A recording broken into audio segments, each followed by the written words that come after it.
Students, कैसे हैं आप लोग? आई होप सब बहुत अच्छे होंगे। सो डियर स्टूडेंट्स, जैसा कि हम जानते हैं आप एक नए एकेडमिक सीज़न में ऑलरेडी इनरोल कर चुके हैं। B it be your school और किसी कोचिंग से आप ऑलरेडी एसोसिएट होके अपने स्टडीज़ को स्टार्ट कर दिया होगा, है ना? और कुछ लेसन्स कवर किए गए होंगे। ये वीडियो सीरीज़ आने वाले समय में अलग अलग क्लासेस के अकॉर्डिंग फोकस करके मैं बनाने जा रहा हूँ, जिसमें क्लास 9th, 10th और 11th और 12th के बेसिकली जो टॉपिक्स आपके स्कूल या कोचिंग्स में कवर आप करोगे, उसका एक रिवीजन और वॉक थ्रू होगा, जो आपको गाइडलाइन देगा कि कौन सा टॉपिक क्या मतलब रखता है और कितनी इम्पोर्टेंस रखता है।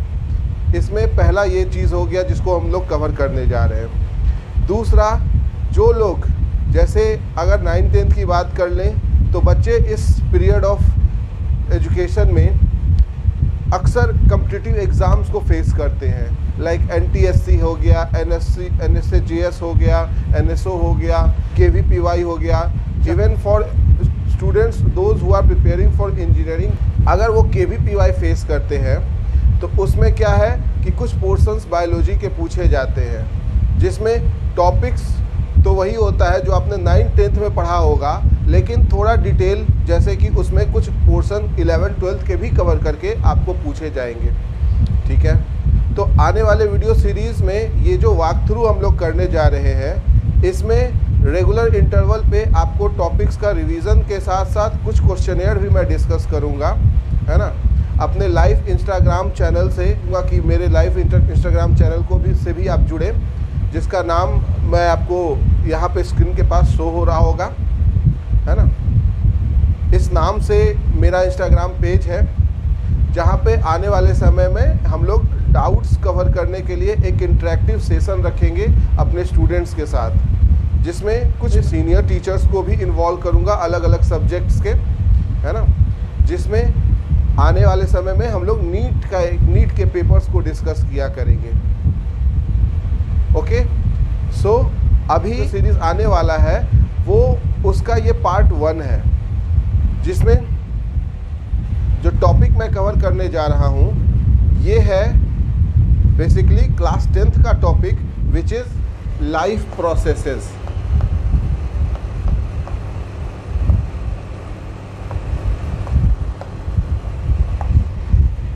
आई होप मेरी राइटिंग क्लियर होगी, है ना? तो लाइफ प्रोसेसेस, हम लोग टॉपिक डील करने से पहले हमारे लिए इम्पॉर्टेंट है हमेशा अपने टॉपिक के हेडलाइन को समझना। हेडलाइन में ही जो टॉपिक आप कवर करने जा रहे हो या पढ़ने जा रहे हो, उसमें उसका मूल मीनिंग छिपा होता है। ठीक है, सो सबसे पहले हम लोग लाइफ प्रोसेसेस को जानते हैं। तो स्टूडेंट्स, प्रोसेस जहाँ कहीं भी कुछ होता है, actually it is going to refer to some function. ये बताता है कि कुछ फंक्शन हो रहा है, कुछ प्रोसेस हो रहा है। और वो कौन से प्रोसेस है? जब हम इस टॉपिक से रिलेटेड बात करते हैं तो ऐसे प्रोसेस जो लाइफ को मेंटेन करने के लिए इम्पॉर्टेंट होते हैं। ठीक है, इसीलिए आपको जब लाइफ के बारे में जानना होगा तो आप किसी भी लिविंग बीइंग को कंसीडर करें। कोई भी लिविंग बॉडी या लिविंग बीइंग, अगर उसमें लाइफ है, अगर वो लिविंग है, तो उसको कुछ सर्टेन प्रोसेसेस अपने लाइफ को मेंटेन करने के लिए करना पड़ता है। ठीक है, जिसमें आप बात करते हैं न्यूट्रिशन की, सेकंड है रेस्पिरेशन की,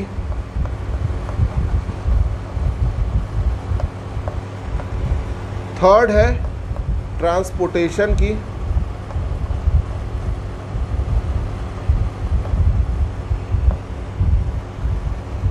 एंड फोर्थ है एक्सक्रीशन। ठीक है, ये बेसिक 4 लाइफ प्रोसेसेस है जिसको कोई भी लिविंग ऑर्गेनिज्म अगर उसमें लाइफ है तो उसको ये प्रोसेसेस, ये 4 प्रोसेसेस उसको करने पड़ते हैं, ठीक है। Besides some people among you only they can also say that sir control and coordination ये भी एक इम्पॉर्टेंट एस्पेक्ट है लाइफ को मेंटेन करने के लिए, लाइफ को सिस्टमेटिक रूप से चलाने के लिए। A body must be in properly, it must be controlled and coordinated, right? But it is not what I am trying to say, that these processes are mandatory to run the life, but control and coordination ज़रूरी नहीं है कि हर living body में इतनी developed living body हो कि सब में ये प्रोसेस या फिजिकल बेसिस, इसको जिसको मानते हैं कि फिजिकल बेसिस ऑफ लाइफ, ये ज़रूरी नहीं है कि कंट्रोल एंड कोऑर्डिनेशन सब लिविंग बॉडी का फिजिकल बेसिस हो, है ना।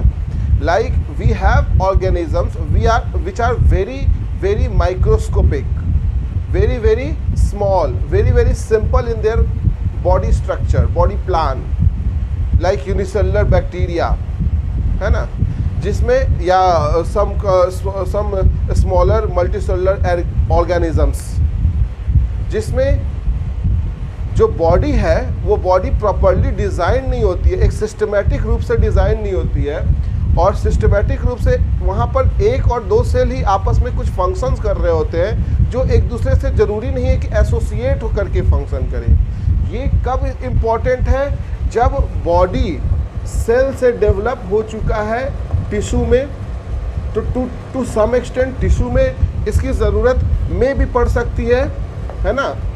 जैसे सेल से ए सेलुलर की बात करते हैं, कुछ ऑर्गेनिजम्स होते हैं जो ए सेलुलर होते हैं, जिसमें सेल ऑर्गेनाइजेशन वेरी सिंपल होता है, उसको सेलुलर ग्रेड के नाम से भी बोला जाता है ना। जैसे सिंपल ऑर्गेनिज्म में आ जाता है बैक्टीरिया। अगर मल्टी सेलुलर में बात करें टुवार्ड्स लोअर एनिमल्स, तो वहाँ पे आ जा रहा है पॉरीफेरा, जहाँ पर कंट्रोल एंड कोऑर्डिनेशन सिस्टम उतनी ज़्यादा एडवांस और डेवलप्ड नहीं है ना।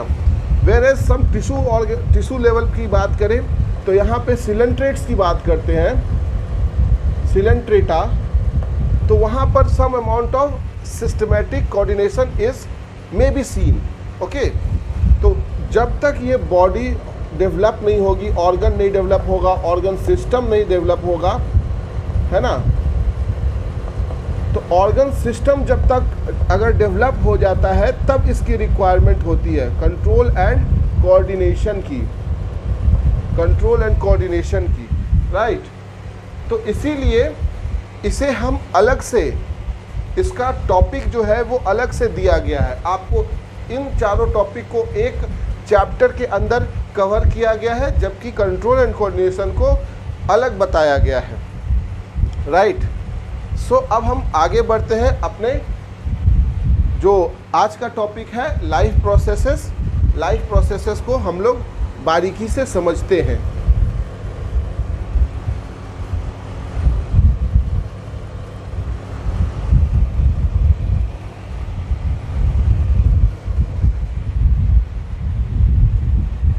तो जैसा कि मैंने बताया कि किसी भी लिविंग बीइंग को अपने बॉडी और अपने लाइफ को मेंटेन करने के लिए कुछ प्रोसेसेस को करना मैंडेटरी होता है, इसीलिए इसे लाइफ प्रोसेस कहते हैं, ठीक है।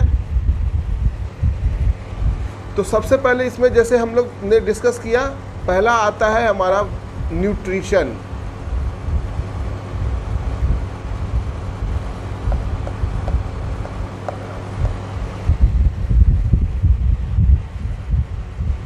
आप देखो बायोलॉजी में टर्मोलॉजीज बहुत इंपॉर्टेंट होते हैं। किसी भी टर्मोलॉजीज को अगर आप पढ़ते हैं तो आप अगर उसका मतलब समझते हैं तो आपकी आधी लर्निंग वहीं पे कंप्लीट हो जाती है, माय डियर स्टूडेंट्स। तो इस चीज़ को आप ध्यान दीजिए और इस चीज़ को हमेशा नोटिस करते हुए चीज़ों को लर्न और समझने की कोशिश करें, है ना। नहीं तो बायोलॉजी में क्या होता है कि चीज़ें अक्सर याद करना, मेमोराइजेशन करना, इस तरह के मोड में आप चले जाते हैं। लेकिन ये एक हाइपोथेसिस है। अगर आप अच्छे से इवेंचुअली समझ जाएं, इवेंट के रूप में समझते हैं, तो एक्चुअली बायोलॉजी क्या करता है, सिर्फ कॉन्सेप्ट डील करता है। आप उसे अपने वर्ड्स में आप उसे एक्सप्लेन करें। और मैं समझता हूँ कि किसी भी टीचर, कोई भी टीचर अगर आपको कॉन्सेप्ट अगर आपके दिमाग में अच्छे से बैठा देता है, तो बाकी काम आपका खुद का होता है ना। आप अगर उसे अपने वर्ड्स में उसको अच्छे से डिस्क्राइब कर सकते हैं, तो आपने अपने कंपटीशन लेवल को फेस कर लिया, जंग को जीत लिया, है ना। सो जब हम बात करते हैं न्यूट्रिशन की, तो न्यूट्रिशन में आप देखो टर्म्स का कैसे इंपॉर्टेंस होता है। मैं अक्सर पढ़ाता हूँ तो टर्म्स को ना तोड़ देता हूँ, उसके मतलब को पहले समझाता हूँ कि क्या मतलब वो होता है टर्म। तो जब हम बात करते हैं न्यूट्रिशन की, तो न्यूट्रिशन में कहीं पे भी टर्म के पीछे सफिक्स में अगर TION लगता है ना, इसका मतलब ही होता है कि it represent to some process, कुछ प्रोसेस हो रहा है, ठीक है। अब ये जो न्यूट्रिशन है, तो आगे टर्म लगा हुआ है इसके प्रीफिक्स में, which is coming from term nutrient, है ना। तो न्यूट्रिएंट को डिराइव करने के प्रोसेस को हम लोग न्यूट्रिशन कहते हैं, राइट। तो आपका डिफिनीशन यही कंप्लीट हो गया। The process of deriving nutrient is called nutrition. I hope I am clear to all.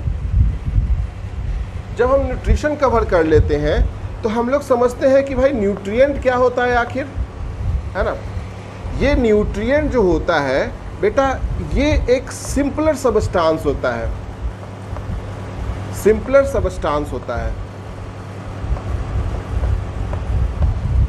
Substance कहने का अर्थ है कि जब हम कोई खाना खाते हैं, कोई भी कुछ भी खाना अगर हम खा रहे हैं, तो खाना क्या खाते हैं, इन द फॉर्म ऑफ, हम लोग अगर से फॉर सपोज कि हमने रोटी आज खाया या चावल खाया, तो चावल क्या खाया, चावल एक बल्क आइटम हम लोग ले रहे हैं, अपने फूड के रूप में इनटेक कर रहे हैं, है ना। लेट अस कंसीडर कि some food we are taking and we have sell almost we cannot able to see from our naked eyes. Let us consider of this size, है ना, as compared to our food molecule or food material that we are going to take.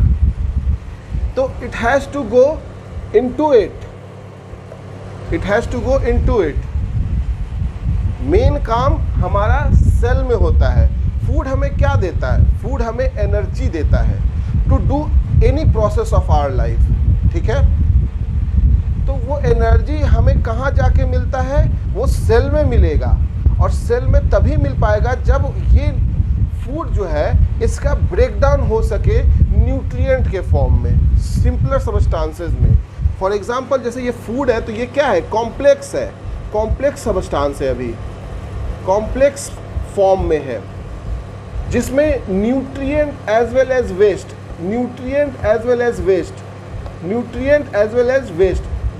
this is the mixture of nutrient and waste products, right।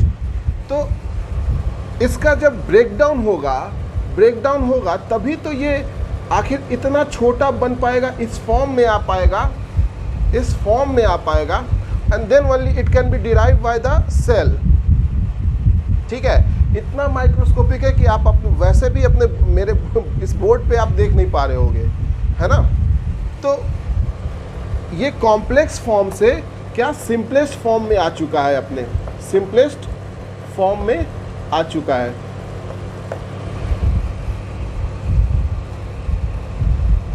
और इसमें से ये जो complex form से simplest form में आने का तरीका है, which is the breakdown of this food. Breakdown जो हो रहा है, ये हो रहा है अगर कोई हेटेरोट्रॉपिक ऑर्गेनिज्म है और ingestive mode of nutrition show करता है, जो कि हम लोग आगे चल के डील करेंगे। अभी मैं बेसिक बातों को कवर कर रहा हूँ। इतना आप अपने लोअर क्लासेस में भी पढ़ के आए होंगे कि कॉम्प्लेक्स मटेरियल ब्रेकडाउन होता है सिंपलेस्ट मटेरियल में by the process of digestion.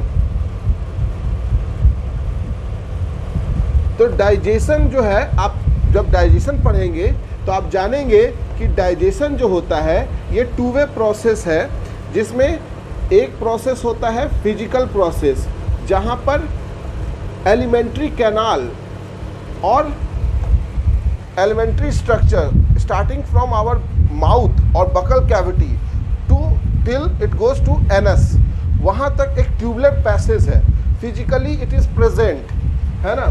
तो वहाँ पर उस ट्यूबुलर पैसेज से उसको पास करना है, तो इसीलिए इसको कहते हैं फिजिकल प्रोसेस, राइट।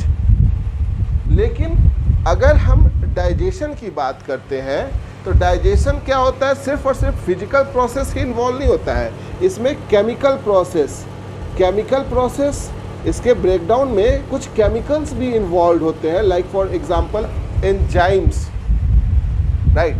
एंजाइम्स जो इन्वॉल्व हो रहे हैं वो क्या है, वो है केमिकल, एक one type of chemical it is which is assisting to break the food molecules into coming into the form of simplest form, that is nutrient के फॉर्म में आना है इसको।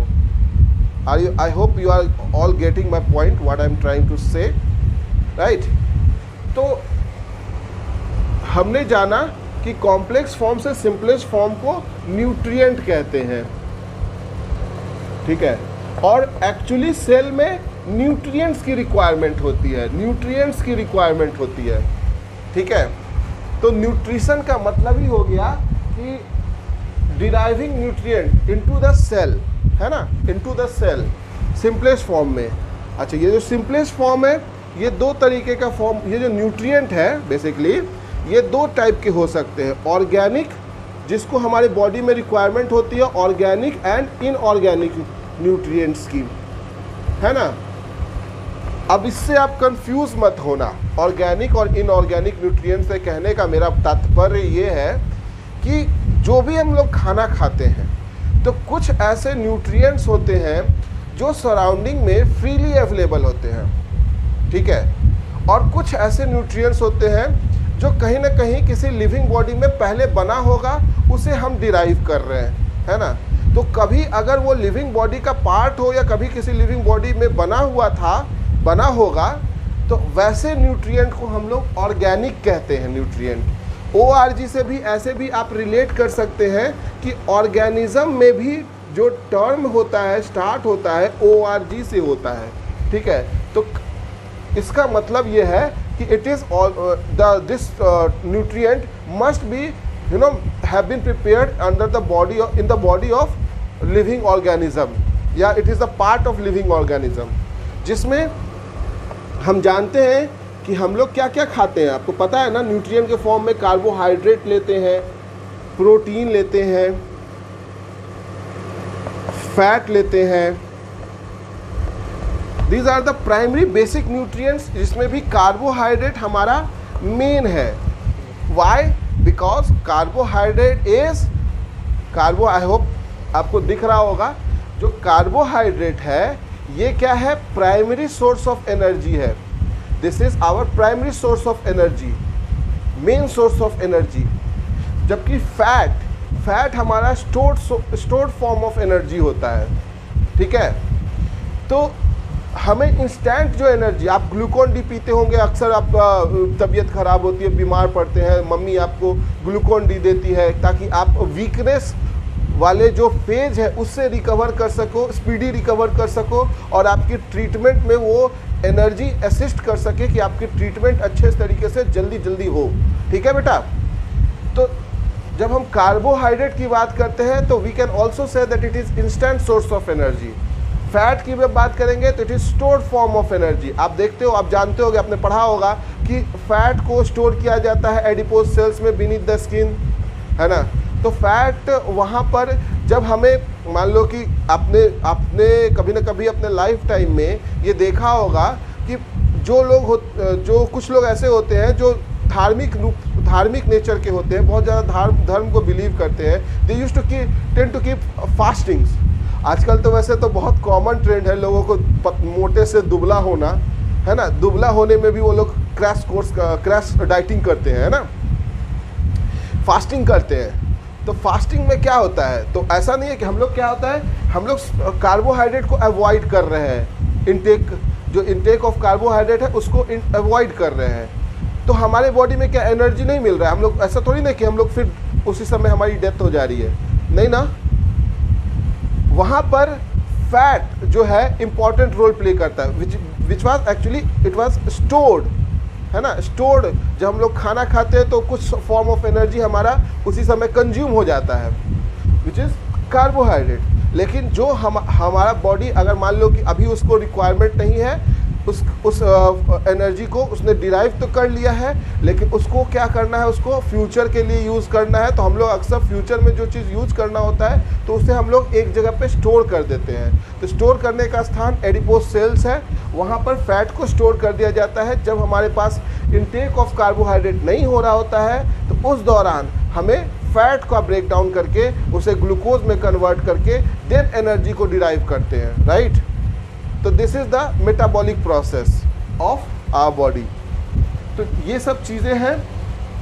वेयर एज प्रोटीन हमारा क्या हेल्प कर रहा है, ग्रोथ और बॉडी के डेवलपमेंट में हेल्प कर रहा है। हमारी बॉडी अगर कहीं से इंजरी हो जाती है, we face injury in our life time, है ना, एनी पीरियड ऑफ टाइम, तो हमारी बॉडी जो होती है उस समय रिकवर करती है, हील होता है वो इंजरी। तो इंजरी हील होता है तो we need actually proteins material for formation of the lost cell that has been lost during the phase of injury.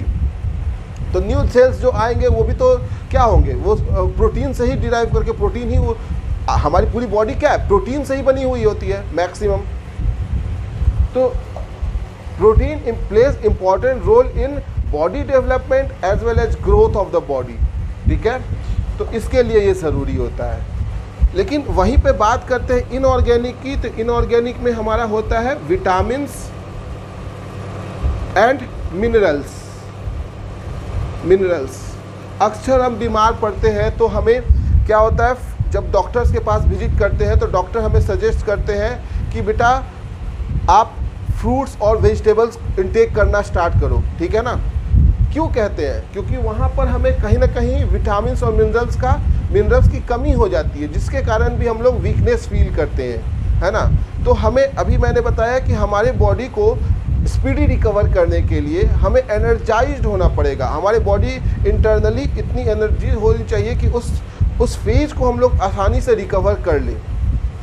इसके लिए विटामिन और मिनरल्स हमारी बॉडी में इनका कंटेंट ज़्यादा होना चाहिए as compare to this are actually required in small amount और ट्रेसेस सम अमाउंट में रिक्वायरमेंट होती है, ठीक है। जबकि इसमें इन तीनों में भी सबसे ज़्यादा कार्बोहाइड्रेट की रिक्वायरमेंट होती है। इन तीनों की रिक्वायरमेंट है as compare to this are required much more in number, but in among these three also carbohydrate is more importantly needed, ठीक है, इन लार्ज अमाउंट, ठीक है। तो हमने न्यूट्रिएंट्स को कवर कर लिया कि न्यूट्रिएंट्स किसको कहते हैं और न्यूट्रिएंट का मतलब क्या होता है और which are the type of nutrient that we derive.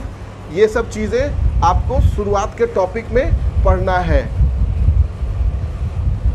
देखो बेटा, एनसीईआरटी इतनी चीज़ें डील नहीं करती है, हम लोग को गो थ्रू करना है एनसीईआरटी से ही, ठीक है, एनसीईआरटी से ही गो थ्रू फॉलो करना है, ठीक है। लेकिन एनसीईआरटी इतनी चीज़ें कवर नहीं करती है, इसे हम लोग कॉम्पिटिटिव पॉइंट ऑफ व्यू से इसीलिए हमारे लिए इम्पॉर्टेंट हो जाता है कि हम सारी बातों को यहाँ पर कवर करते हुए चलें, राइट। तो न्यूट्रिएंट्स का भी आप डिफिनीशन कर लेंगे, आई बिलीव। न्यूट्रिएंट क्या होता है, it is the substance that we obtain from our surrounding, है ना, ऑब्टेन फ्रॉम आवर सराउंडिंग। और जहाँ पर एक बात आप जानोगे कि जो न्यूट्रिएंट है इसमें maximum carbon form of nutrient को हम लोग ज़्यादा लेते हैं, है ना।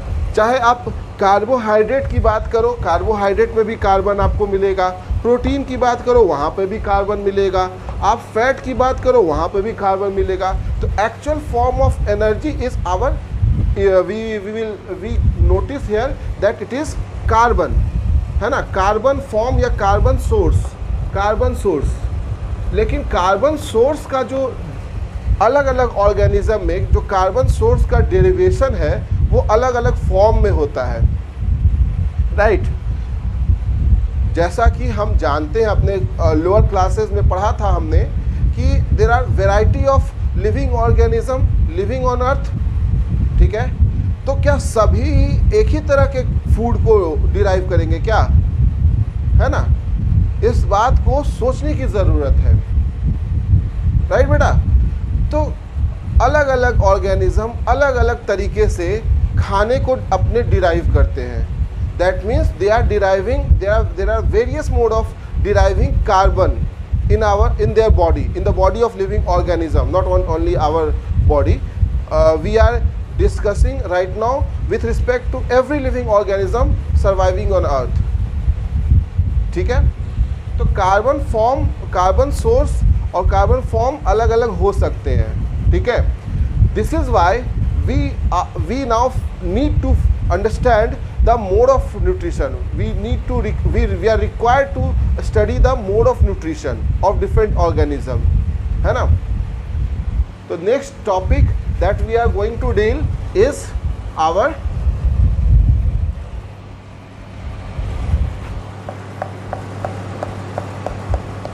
mode of nutrition.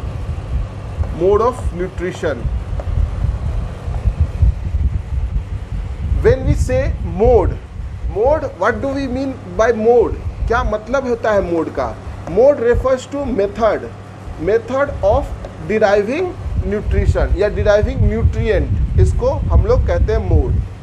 अब basically mode as per our physical way of seeing the surrounding is our eyes. हम लोग आइज से, नेकेड आइज से जिसको देखते हैं हम लोग समझते हैं कि there are two type of organism, that is plants, one is plant and one is animal, animal. But there, since we are students of biology, we also know that there are also some organism which can not be seen through our naked eyes. तो उसका mode of nutrition तो अलग होगा, है ना। We are going to cover every organism, or we are actually what we are trying to group the organism according to their mode of nutrition, ठीक है। So we have studied up till now, till our lower classes, that there are two type of mode of nutrition. That is, one is autotrophic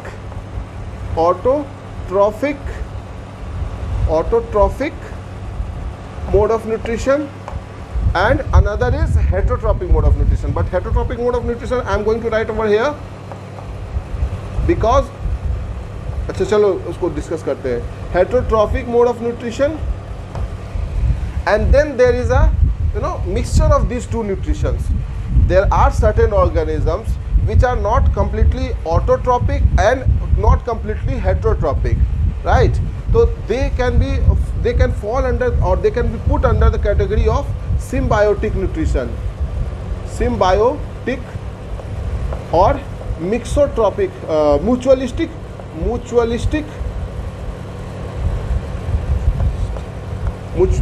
type of nutrition. They show mutualistic type of nutrition because there is association of one heterotroph and there is association of one autotrophs, right? तो जब ये association होता है तो since they start living together they form a simple organism, a common organism. और वो common organism क्या होगा कि उसका जो मोड ऑफ न्यूट्रिशन है, since it has been formed including autotrophs and heterotrophs, so they are put under symbiotic mode of nutrition where both the organisms are benefited with each other, right? So let us discuss it in detail. थोड़ा मैं इसको ऊपर करके लिख रहा हूँ, board मेरा छोटा है ना। मैं कोशिश कर रहा हूँ सारी बातें यहाँ पे कवर की जा सके, इसलिए फिर से मैं एक बार लिख रहा हूँ। Mode of nutrition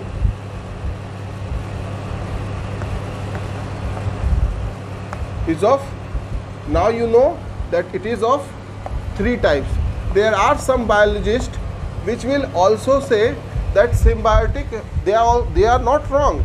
They put symbiotic mode of nutrition under heterotrophic mode of nutrition only, है ना. There are certain books they also put the symbiotic mode of nutrition under heterotrophs only. They are not wrong, because it is when we will discuss the terms, as I said कि हम लोग terms को समझना बहुत important है. तो terms के basis पे मीनिंग्स को क्रिएट किया जाता है और उसके अकॉर्डिंग वर्क किया जाता है चीज़ों को ग्रुप करने के लिए. ठीक है ना बेटा. तो इसमें आप समझिए कि जैसा मैंने बताया autotrophs, autotrophic the mode will be termed as autotrophic mode of nutrition. But इसमें जो बिलोंग करेंगे ऑर्गेनिज्म उनको कहेंगे autotrophs. Say for example India is a country. The people living in India, they will be termed as Indians. So similarly, the group name is autotrophic, but the organism that belongs to the autotrophic mode of nutrition, they will be termed as autotrophs.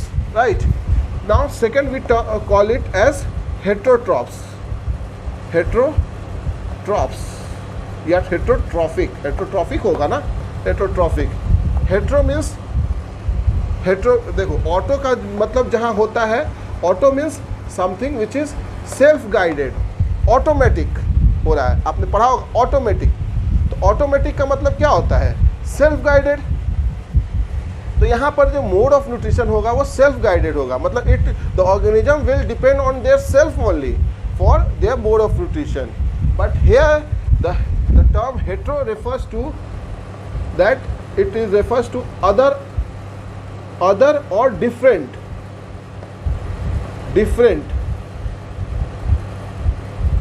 Other or different. That means the mode of nutrition, the organism showing such mode of nutrition will depend on other organism, or they will show various mode of nutrition other than this autotrophic mode of nutrition. ठीक है. तो this is heterotrophs. And another is symbiotic. इसको हम लोग letter period में discuss करेंगे, symbiotic और mutualistic mode of nutrition.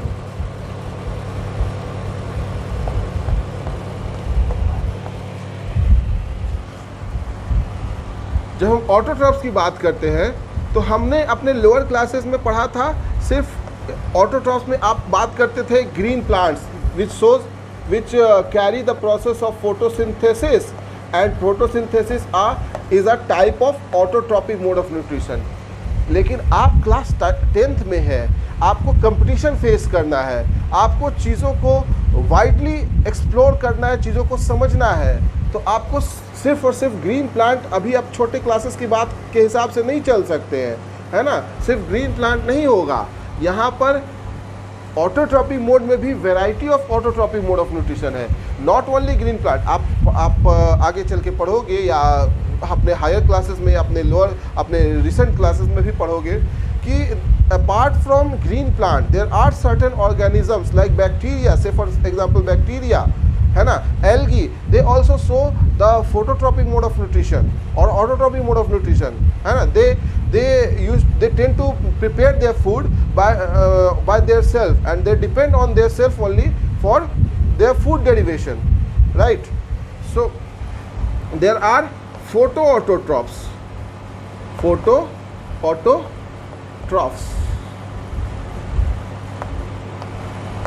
and there are chemoautotrophs.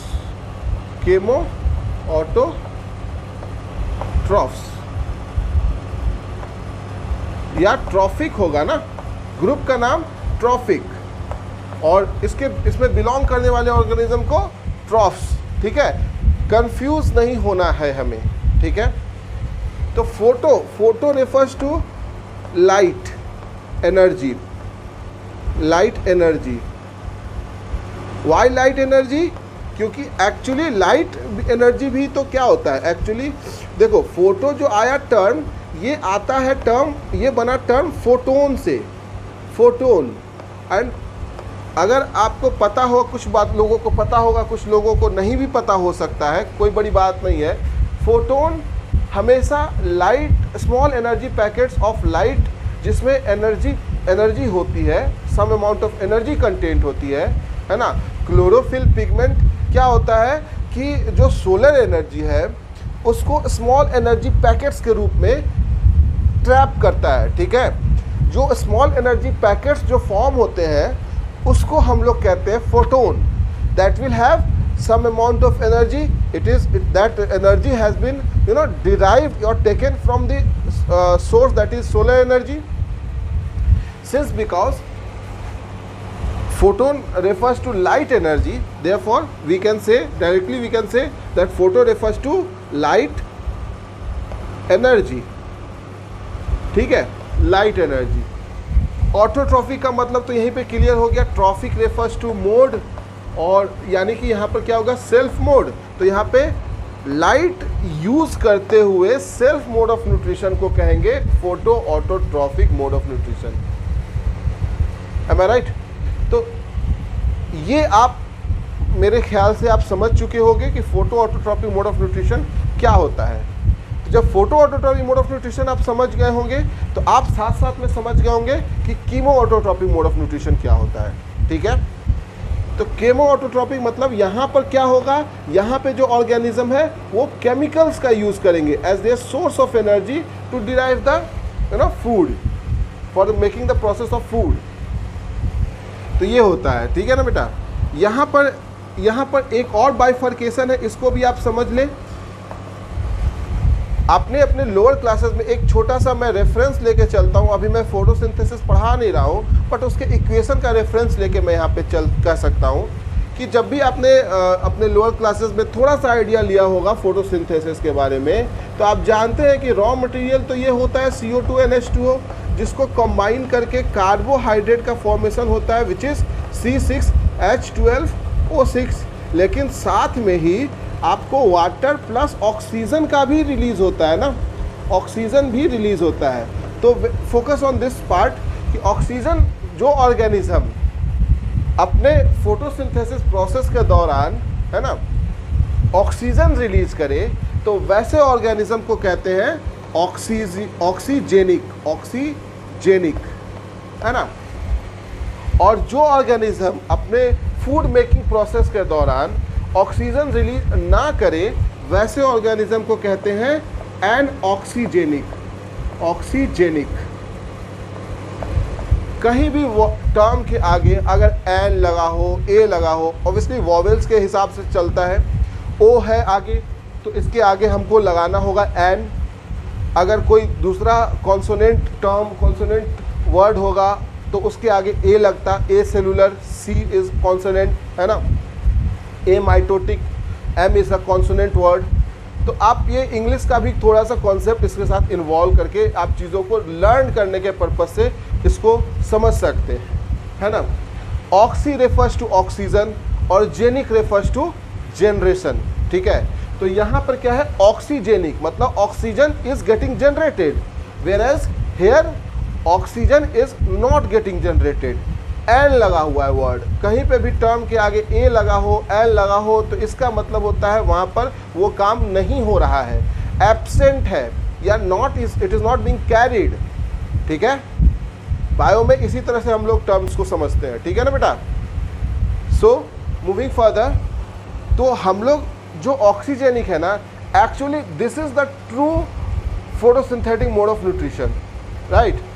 और this type of mode is only seen in green plants and algae, है ना, oxygen release करेगा, ठीक है। तो यहाँ पर जो एग्जाम्पल होंगे, अच्छा इसीलिए चूँकि ये एक्चुअल मोड ऑफ न्यूट्रिशन है प्लांट्स का, तो इसीलिए हम लोग इसको कहते हैं, इसको दूसरा नाम भी है होलोफाइटिक,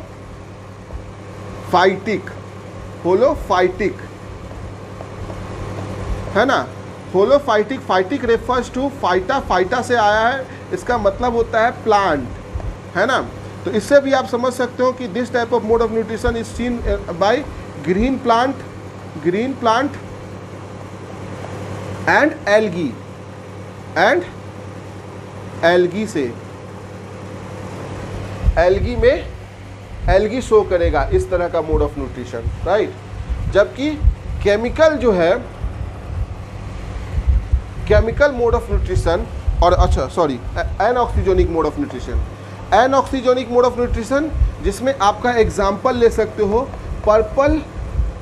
पर्पल एंड ग्रीन सल्फर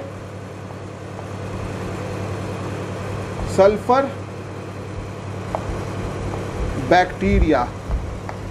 देखो बेटा क्लास 11th वाले जो स्टूडेंट्स हैं, है ना, ये वीडियो लेक्चर उन लोगों के लिए भी फ़ायदेमंद हो सकती है कि जब आप किसी भी क्लास 11th में स्कूल हो या कोचिंग हो कहीं पे जब इनरोल कराते हैं तो आपके टीचर्स आपको ये एज्यूम करके चलेंगे कि आप बेसिक अंडरस्टैंडिंग या बेसिक कॉन्सेप्ट आपको ऑलरेडी होगा वहाँ पर, क्योंकि अपने आप में क्लास 11th और क्लास 12th का जो है सिलेबस अपने आप में वेरी वास्ट और वेरी लेंदियर है। तो वहाँ पर हर चीज़ों को ज़रूरी नहीं है जो आपके फैकल्टीज़ हैं वो आपको समझा के चले या फिर आप पे उतना समय उनको दे उस चीज़ को समझाने के लिए, क्योंकि सारी चीज़ों को कवर करना in the given time stipulated time period के अंदर होता है, तो आप सब चीज़ों को कवर नहीं कर पाते हैं। लेकिन आपके लिए अगर बेसिक अंडरस्टैंडिंग आपका स्ट्रॉन्ग है, आपका बेसिक अगर स्ट्रॉन्ग है तो आप चीज़ों को क्विक लर्निंग मोड में जाते हो। ठीक है ना, समझ में आ रही बात? तो ये आप पर्पल और ग्रीन सल्फर बैक्टीरिया से घबराना नहीं है, क्योंकि यहाँ पर जो जैसा मैंने बताया कि ऑटोट्रॉपिक मोड ऑफ न्यूट्रिशन, आप थोड़ा सा कुछ रिमाइंड करो या रिकॉल करो कि जो कोई भी ऑटोट्रॉपिक या फोटोसिंथेटिक मोड ऑफ न्यूट्रिशन या photosynthetic mode of nutrition show करेगा तो वहाँ पर क्लोरोफिल का प्रेजेंस होगा। क्लोरोफिल वेरियसली कलर्ड हो सकते हैं, तो अगर ग्रीन कलर्ड है तो it will be found in green plants और एल्गीज। अगर वो डिफरेंट कलर के हो सकते हैं, पर्पल या ग्रीन सल्फर बैक्टीरिया, है ना, which are helping to trap the light energy, है ना, but they are not releasing the oxygen as their byproduct, है ना। तो उस केस में क्या होगा, एनऑक्सीजेनिक और एनऑक्सीजेनिक मोड ऑफ न्यूट्रिशन होगा under photo autotropic mode of nutrition. ठीक है ना बेटा। So when now we talk about chemical mode of nutrition, तो केमिकल मोड ऑफ न्यूट्रिशन का एग्जाम्पल सिर्फ यही है कि इट इज़ जनरल बैक्टीरिया होते हैं, ऐसे भी बैक्टीरिया होते हैं। बैक्टीरिया क्या है, बैक्टीरिया एक ग्रुप को कह रहे हैं, एक फैमिली के हिसाब से आप समझ सकते हैं कि एक फैमिली में कई सारे मेंबर्स होते हैं, लेकिन उस सपोज से फॉर एग्जांपल कि सिन्हा फैमिली है, तो सिन्हा फैमिली के सारे मेंबर्स सिन्हा टाइटल को यूज़ करेंगे, है ना। तो उसी तरह से बैक्टीरिया एक ग्रुप को कहा जा रहा है जिसमें अलग अलग टाइप के बैक्टीरिया हो सकते हैं, कुछ फोटो ऑटोट्रॉपिक होंगे, कुछ केमो ऑटोट्रॉपिक होंगे। तो इस तरह से ऑर्गेनिज्म वैरी कर सकते हैं, ठीक है ना, विद इन द ग्रुप। ठीक है, तो कुछ ऐसे बैक्टीरिया है जो सिम्बायोटिक मोड ऑफ न्यूट्रिशन भी शो करते हैं, हम लोग आगे देखेंगे। कुछ ऐसे बैक्टीरिया जो हेटरोट्रॉपिक होते हैं, पैरासाइटिक होते हैं, ये भी हम लोग जानेंगे। ठीक है, तो इस तरह से है, आगे बढ़ते हैं। आई होप कि फोटो ऑटोट्रॉपिक और chemo autotrophic mode of nutrition clear हो गया होगा। हम जब हेटरोट्रॉपिक मोड ऑफ न्यूट्रिशन की बात करते हैं तो यहाँ पर दो तरीके के मोड ऑफ न्यूट्रिशन देखा जाता है, एक होता है एब्जॉर्प्टिव और दूसरा होता है इंजेस्टिव। नाम से ही क्लियर होना चाहिए, आप पहले समझे इंजेस्टिव को। डाइजेशन देख रहे हो बेटा, यहाँ पे जेसन, कहीं पे भी वर्ड जेसन लगा हुआ रहता है, इसका मतलब कि it is referring to digestive organs. ठीक है, तो यहाँ पर डाइजेस्टिव ऑर्गन्स का प्रेजेंस है, बॉडी के अंदर है, तो इसीलिए इंजेस्टिव मोड ऑफ न्यूट्रिशन। यहाँ पे ऑर्गेनिज्म जो है ये खाने को अपने बॉडी के भीतर लेके उसे ब्रेक डाउन करके उससे तब एनर्जी प्राप्त करके काम अपने लाइफ के करेंगे। ठीक है ना, जबकि यहाँ पर डाइजेस्टिव सिस्टम एब्सेंट होगा। ठीक है, ऑर्गेनिज्म ऐसा नहीं कि खाना नहीं खाएगा, खाना खाएगा, बॉडी के अंदर उसे लेगा, लेकिन सिंपलर फॉर्म में लेगा। ठीक है, तो हम जानते हैं कि जो फूड अवेलेबल होता है, लेट सपोज इन नेचर तो ये कॉम्प्लेक्स फूड फॉर्म में होता है, कॉम्प्लेक्स फॉर्म में होता है। सिंपलर फॉर्म में होने के लिए इसे न्यूट्रिएंट्स के फॉर्म में कन्वर्ट करना पड़ेगा। तो ऐसे ऑर्गेनिजम्स होते हैं, से for example let's suppose this is the bacteria. There are certain bacteria which cannot prepare since their body is not so organized, so not developed, they are only unicellular organisms. बहुत सारी चीज़ें missing हो सकती है उसकी body में, digestive system ही missing है। तो क्या करेगा ये या फंजाई की बात करें तो फंजाई क्या करेगा, ये एक क्लोरोफिलस ऑर्गेनिज्म है, ये फोटोसिंथेसिस नहीं कर सकता है। तो ये क्या करेगा, इनके पास डाइजेस्टिव सिस्टम नहीं है बट डाइजेस्टिव एंजाइम तो बन रहे होंगे, डाइजेस्टिव एंजाइम तो बन रहे होंगे। तो ये जो डाइजेस्टिव हाइड्रोलाइटिक एंजाइम है ये कॉम्प्लेक्स फूड पे ये सिक्रीट कर देगा और उसको सिंपलर फॉर्म या लिक्विड फॉर्म में कन्वर्ट कर देगा, सिंपलर फॉर्म या लिक्विड फॉर्म में कन्वर्ट कर देगा। जब ये सिंपलर फॉर्म और लिक्विड फॉर्म में कन्वर्ट हो जाएगा तो अल्टीमेटली ये क्या कर लिया जाएगा, इसे एब्जॉर्ब कर लिया जाएगा। तो हम लोग जानते हैं कि खाने से ज़्यादा आसान है, खाने को अगर लिक्विड फॉर्म में पिए तो ज़्यादा आसान है ना, जल्दी हमारे बॉडी में एब्जॉर्ब हो सकेगा। तो ये एब्जॉर्ब कर लेगा, ठीक है ना बेटा।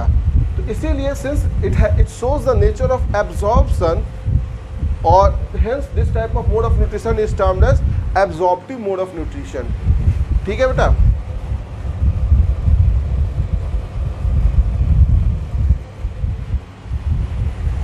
तो जब एब्जॉर्प्टिव मोड ऑफ न्यूट्रिशन की बात करते हैं तो इसमें भी आपका दो कैटेगरी है।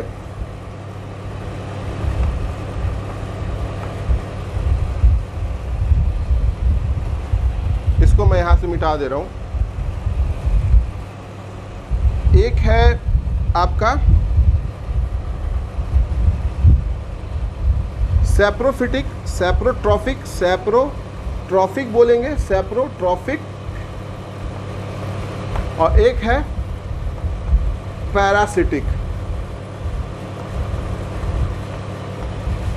सैप्रो का अर्थ होता है रोटेन या dead and decaying organic matter, dead and decaying matter पे जो कभी अपने बॉडी, कभी वो डेड किसको बोलते हैं, आखिर अपने लाइफ टाइम में कभी वो लिविंग हुआ होगा तभी तो वो डेड होगा ना, ऐसे ही ऑर्गेनिजम्स को डेड कहेंगे, है ना। जो पहले से ही निर्जीव है तो उसको फिर कैसे मार सकते हैं, तो कोई जीवित होगा। और अभी मैंने सिखाया था कि ऑर्गेनिक और इनऑर्गेनिक का फ़र्क मैंने बताया था कि ऑर्गेनिज्म मतलब something which is related, organic something which is related to organism, है ना। तो ये क्या करेंगे, dead and decaying organic matters, जैसे कि प्लांट्स डिके कर रहे हैं, एनिमल बॉडी डिके कर रहा है, तो उन बॉडी पे ये ग्रो करता है और उस डिकेइंग बॉडी को ये एज ए फूड सोर्स के रूप में ऑब्टेन करता है, राइट, ठीक है। तो सैप्रोट्रॉफिक हो गया, dead and decaying organic matter से डिराइव करने वाले मोड ऑफ न्यूट्रिशन को सैप्रोट्रॉफिक कहते हैं, और इसमें पाए जाने ऑर्गेनिजम्स को क्या कहेंगे, सैप्रोट्रॉप्स, ठीक है। तो इसके एग्जाम्पल्स हैं, एग्जाम्पल है फंजाई एंड बैक्टीरिया, ठीक है, फंजाई एंड बैक्टीरिया। जबकि पैरासाइटिक, जैसे ये dead and decaying organic matter पे ग्रो करेगा, मतलब एक जीवन काल के अंत होने पे बाद उसकी बॉडी को एज ए फूड सोर्स के रूप में यूज़ कर रहा है, तो वहीं पर जो पैरासाइटिक ऑर्गेनिजम्स हैं ये क्या करेंगे, ये किसी लिविंग बॉडी के भीतर या किसी लिविंग बॉडी पे डिपेंड करेंगे, है ना, for deriving their mode of nutrition, right. खुद का डाइजेस्टिव सिस्टम तो है नहीं, डाइजेस्टिव एंजाइम्स तो है, डाइजेस्टिव एंजाइम उससे सिक्रीट करेंगे, या तो फिर वो अगर नहीं भी डाइजेस्टिव एंजाइम है तो वो क्या करेंगे, जो फूड उसके, जो लिविंग बॉडी, सपोज करो कि ये कोई लिविंग बॉडी है और ये उसका सर्कुलेशन मीडियम है जहाँ से न्यूट्रिएंट पास कर रहे होंगे। अब यहाँ पर कोई एक पैरासाइटिक ऑर्गेनिज्म है, या तो ये एक्टोपैरासाइटिक हो सकता है या इंडोपैरासाइटिक हो सकता है। बॉडी के भीतर भी हो सकता है या बाहर भी हो सकता है, ठीक है। तो इस सर्कुलेटिंग मीडियम से वो क्या कर लेंगे, ये एब्जॉर्ब कर लेंगे, ठीक है, समझ में आ रही है बात। तो इस तरह से काम होता है। तो parasitic mode of nutrition are of two type. एक हो गए सैंग्विवोर्स और एक होते हैं osmotrophs, osmotrophic mode of nutrition. Sanguivoric mode of nutrition और ऑस्मोट्रॉफिक मोड ऑफ न्यूट्रिशन। आप सैंग्विवोर्स मैंने लिख दिया, आप अपने हिसाब से समझ लेना उसे, है ना। सैंग्विवोर्स आर बेसिकली इक्टोपैरासाइट्स। ये बॉडी के बाहर से रह के चीज़ों को डिराइव करने की कोशिश करेंगे। से फॉर एग्जाम्पल बेड बग्स, है ना, खटमल जिसको कहते हैं हिंदी में, खटमल हो गया, लीचेस हो गया, जोंक जिसको हम लोग केचुआ या फिर जोंक कहते हैं, है ना, बॉडी से, हमारी बॉडी से चिपक जाता है और वहाँ से वो ब्लड को सक करना स्टार्ट कर देता है सरफेस से ही, है ना। तो बेड बग्स हो गया, लीचेस हो गए, लाइस। अक्सर फीमेल्स के ग्रुप में ये होता है ना कि द डैंड्रफ, फीमेल्स या मेल्स में भी हो सकता है, कोई ज़रूरी नहीं कि फीमेल्स में, ऐसा मत किसी कोई पर्सनली मत ले लेना, है ना। ये जो जुए होते हैं किसी के भी बाल में हो सकता है ना बेटा। तो जुए क्या करते हैं जुए ब्लड को सक करते हैं ना, जुए ब्लड को सक करते हैं। तो दे आर ऑल्सो इक्टोपैरासाइट्स, है ना।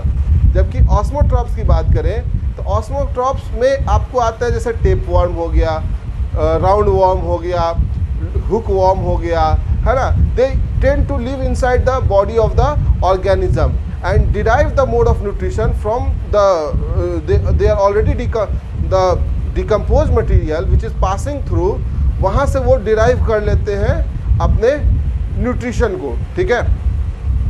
तो they tend to live in that inside the body, they tend to live inside that kind of environment, ठीक है। तो सैंग्विवोर्स में आप अच्छा मॉस्किटो भी को भी ले सकते हैं, लेकिन मॉस्किटो के साथ एक फैक्ट और लगा हुआ है, वो मैं भी डिस्कस कर देता हूँ। बेड बग, लीचेस, लाइस, ये सब चीज़ें हैं। इसमें आपका आ गया round worm, hook worm, tape worm, trypanosoma, hook warm.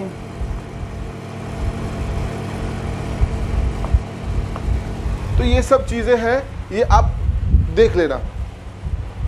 Mosquito, तो वैसे तो देखा जाता है, हम लोग सब जानते हैं कि मॉस्किटो क्या होता है, हमारे ब्लड को सक करता है, ठीक है। तो ब्लड को सक कर रहा है, तो क्यों कर रहा है? क्या ये ब्लड ही उसका फीडिंग है ना नीड को पूरा कर रहा है?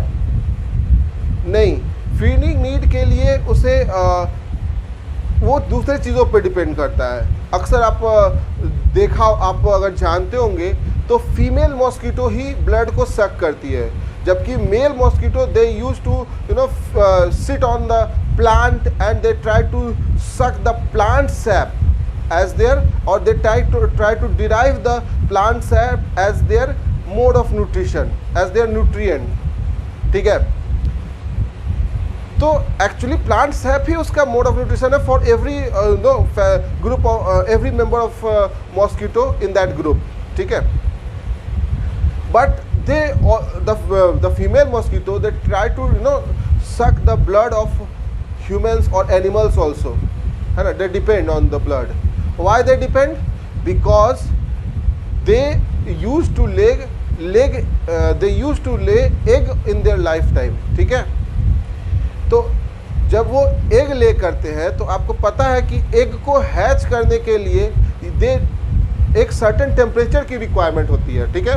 दे रिक्वायर सर्टेन टेम्परेचर और इसी टेम्परेचर को मेंटेन करने के लिए this temperature maintenance is actually can be fulfilled by animal blood.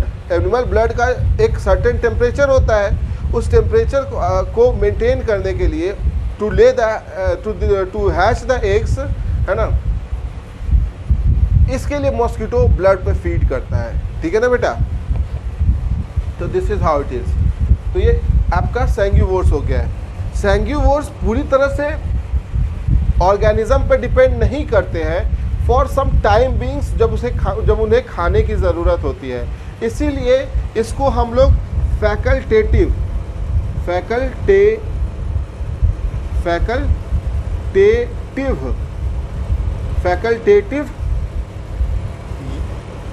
And जैसा बताया आपको इक्टो पैरासाइट या फैकल्टेटिव पैरासाइट कहते हैं। इक्टो का मतलब तो पता ही हो गया होगा, बाहर से, और फैकल्टेटिव मतलब पूरी तरह से डिपेंडेंट नहीं है अपने ऑर्गेनिज्म पे, पूरी तरह से डिपेंडेंट नहीं है, अपने होस्ट बॉडी पे पूरी तरह से डिपेंडेंट नहीं है खाने मोड ऑफ न्यूट्रिशन के लिए, ठीक है। तो जबकि ऑस्मोट्रॉपिक जो है, क्योंकि इसकी लिविंग भी जो हो रही है inside the medium of living beings हो रही है, ठीक है बेटा। तो इसीलिए इसको हम लोग कहते हैं ऑब्लिगेट, या चूंकि ये बॉडी के अंदर होती है तो ये क्या होता है, इंडो पैरासाइट। आई बात समझ में, इंडो पैरासाइटिक हो गया। बहुत ही सिंपल है। अगला जो सब टॉपिक है इसका, इंजेस्टिव मोड ऑफ न्यूट्रिशन। ये तो हम लोग बचपन से पढ़ते आ रहे हैं। 3 तरह के होते हैं, इसको एक्सप्लेन करने की ज़रूरत नहीं है, इसके एग्जांपल्स आप खुद ही बता सकते हो। Herbivores, carnivores and omnivores.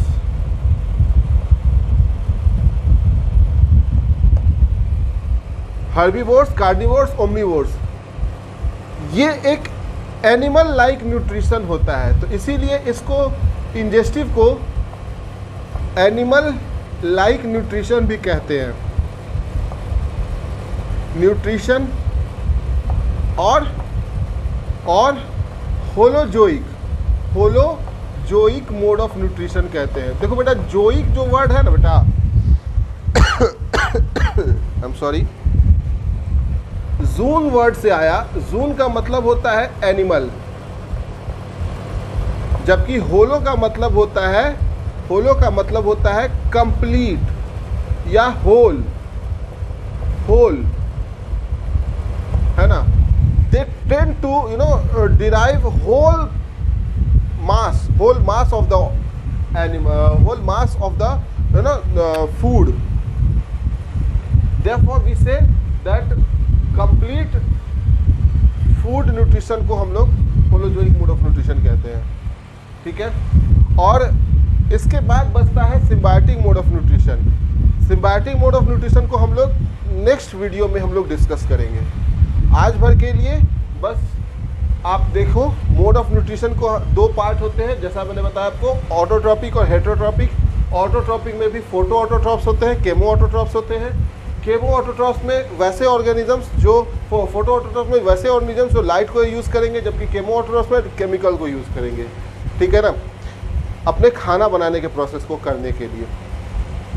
एक फोटो ऑटोट्रॉप्स में एक ऐसे ऑर्गेनिजम्स होते हैं जो ऑक्सीजन को रिलीज करते हैं during the process of making food, और ऐसे ऑर्गेनिजम्स होते हैं जो कि ऑक्सीजन को रिलीज नहीं करेंगे during the process of making food. जबकि केमिकल में क्या होगा कि they will use chemical as their source of energy for preparing their food, ठीक है। वहीं हेटेरोट्रॉप्स में एब्जॉर्प्टिव मोड ऑफ न्यूट्रिशन होता है, इंजेस्टिव मोड ऑफ न्यूट्रिशन होता है। एब्जॉर्प्टिव में क्या होगा कि ऑर्गेनिजम्स के पास डाइजेस्टिव सिस्टम लैक करेगा, वो खाने को, कॉम्प्लेक्स खाने को बाहर में ही डाइजेस्ट कर लेगा, and then by secreting their digestive enzyme and then they try to absorb it. इसके 2 टाइप्स हो गए, सेप्रोट्रॉपिक एंड पैरासाइटिक। सेप्रोट्रॉपिक में organism dead and decaying organic matter पे ग्रो करेगा, जबकि पैरासाइटिक में क्या होगा, लिविंग बॉडी के अंदर लिविंग बॉडी पे डिपेंड करेगा organism for their mode of nutrition, ठीक है। तो इसके भी 2 तरीके होते हैं। सैंग्यूवोर्स बाहर टोटली डिपेंड करेगा पैरासाइट पे, बाहर से करेगा, या कंप्लीटली डिपेंड, फिर से एक बार रिपीट कर देता हूँ।